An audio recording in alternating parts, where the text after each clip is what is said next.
Беймезгіл уақытта ата-ана қарауынсыз жүрген жасөспірімдерге қандай жауапкершілік көзделген? Электрлі көлік құралдарының қатысуымен қанша адам қаза тапты?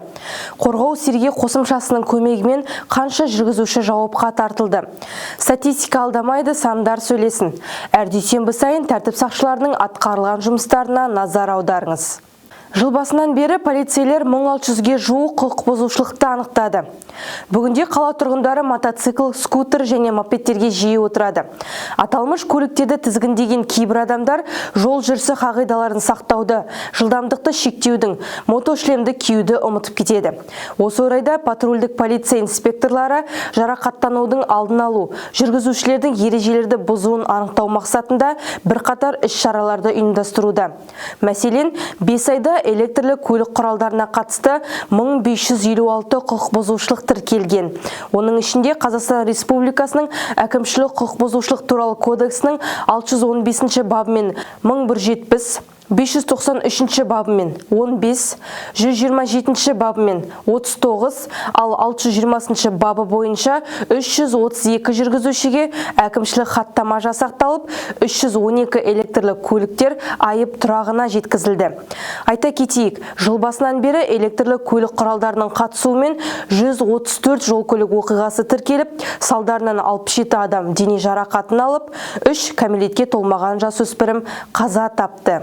Полицейлер қосымшаның көмегімен 15 мыңнан астам жол ережесін бұзған жүргізушілерге айыппұл салды.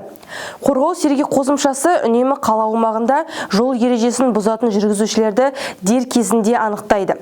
Жыл басынан Атырау қаласы аумағында қосымшаның көмегімен 15069 әкімшілік құқық бұзушылық деректерді анықтады. Оның ішінде көлігіне жалған мемлекеттік белгі орнатып жүргізген 10 жүргізуші. Жүргізуші құқығынан айырылғандар саны 170.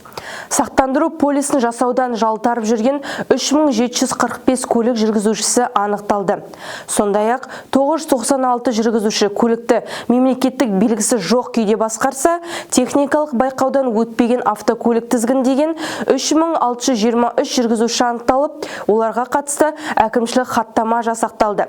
Сонымен қатар, айыппұлдарын төлемей жүрген 6525 борышкер анықталып, айыппұлдары өндіріліп, ал арнаулы тұраққа 1781 автокөлік жеткізілді.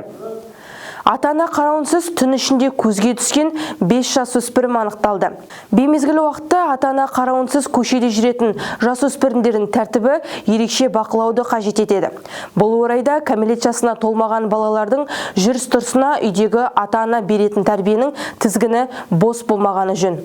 Осы орайда Атырау қалалық полиция басқармасының қызметкерлері білім беру ұйымдарындағы түсіндірме жұмыстарынан бөлек түнгі уақытта ата-ана қарауынсыз қоғамдық орындарда жүретін жасөспірімдерді анықтауда.